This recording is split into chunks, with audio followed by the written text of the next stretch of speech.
नमस्कार, आप देख रहे हैं 4 PM। मैं हूं आपके साथ सिमरन।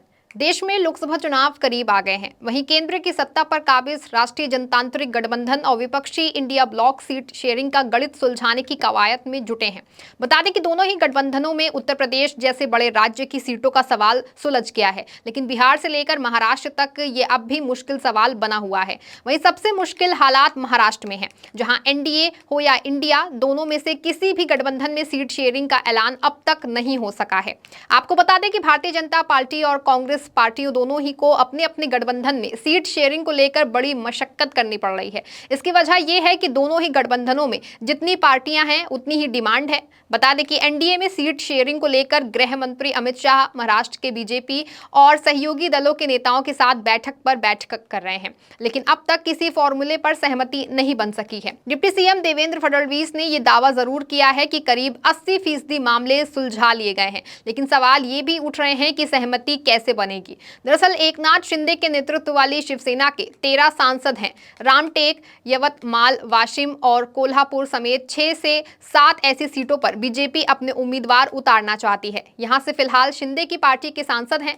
अजित पवार की पार्टी भी मावल और परभड़ी सीट पर दावेदारी कर रही है। इन सीटों में भी शिंदे की पार्टी के सांसद हैं और सीएम शिंदे पर अपने साथ आए नेताओं का भी दबाव है कि वो अपनी सीट ना छोड़ें।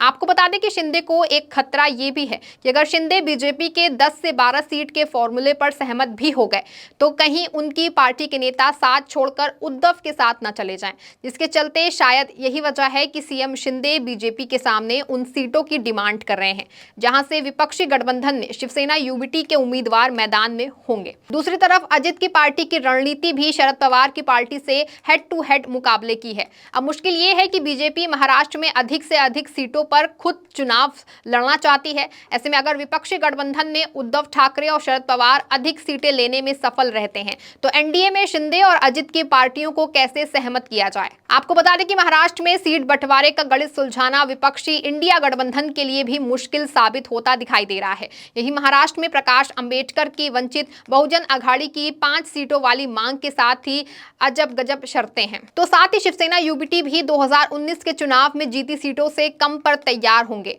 ऐसा लगता नहीं है कि कांग्रेस 2019 की तर्ज पर सबसे अधिक सीटों पर चुनाव लड़ना चाहती है। तो शरद पवार की पार्टी भी दर्जन भर सीटों पर दावेदारी कर रही है, जिसके चलते महाराष्ट्र में सीट बंटवारे को लेकर अभी तक किसी भी पार्टी का रुख साफ होता दिखाई नहीं दे रहा है। सभी गठबंधन की पार्टियां अपने पास एक दर्जन से अधिक सीटों को रखना चाहती हैं। इसके चलते अभी तक सीट शेयरिंग नहीं हो पा रही है।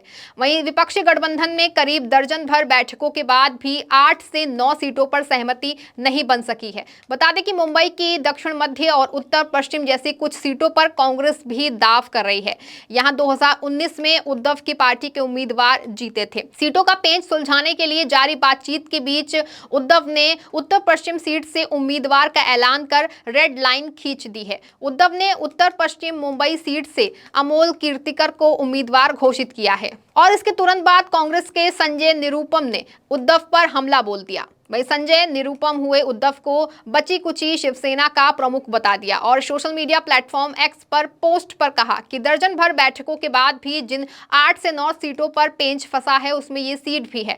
फिर यहाँ गठबंधन धर्म का उल्लंघन नहीं है या फिर कांग्रेस को नीचा दिखाने के लिए जानबूझकर ऐसी हरकत की जा रही है। बता दें कि इंडिया गठबंधन का हिस्सा रही पश्चिम बंगाल की मुख्यमंत्री ममता बनर्जी ने पहले ही ऐलान कर दिया था कि उनकी पार्टी पश्चिम बंगाल की सभी 42 सीटों पर अकेले चुनाव लड़ेंगी। वहीं अगर ममता को छोड़ दें तो बिहार में नीतीश कुमार के नेतृत्व वाली जनता दल यूनाइटेड और उत्तर प्रदेश में समाजवादी पार्टी ने सीट शेयरिंग को लेकर जारी बातचीत के बीच ही उम्मीदवारों का ऐलान शुरू कर दिया था। हाल ही में नीतीश कुमार विपक्षी गठबंधन को झटका देकर सत्ताधारी खेमे में जा चुके हैं। वहीं यूपी में कांग्रेस को सपा की 17 सीटों वाली लाइन पर सहमति देनी पड़ी थी। ऐसे में अब उद्धव के कदम को लेकर सवाल उठ रहे हैं कि एक सीट पर उम्मीदवार का ऐलान रणनीतिक चाल तो नहीं। इस खबर में फिलहाल बस इतना ही। तब तक के लिए आप देखते रहें 4 PM महाराष्ट्र। धन्यवाद।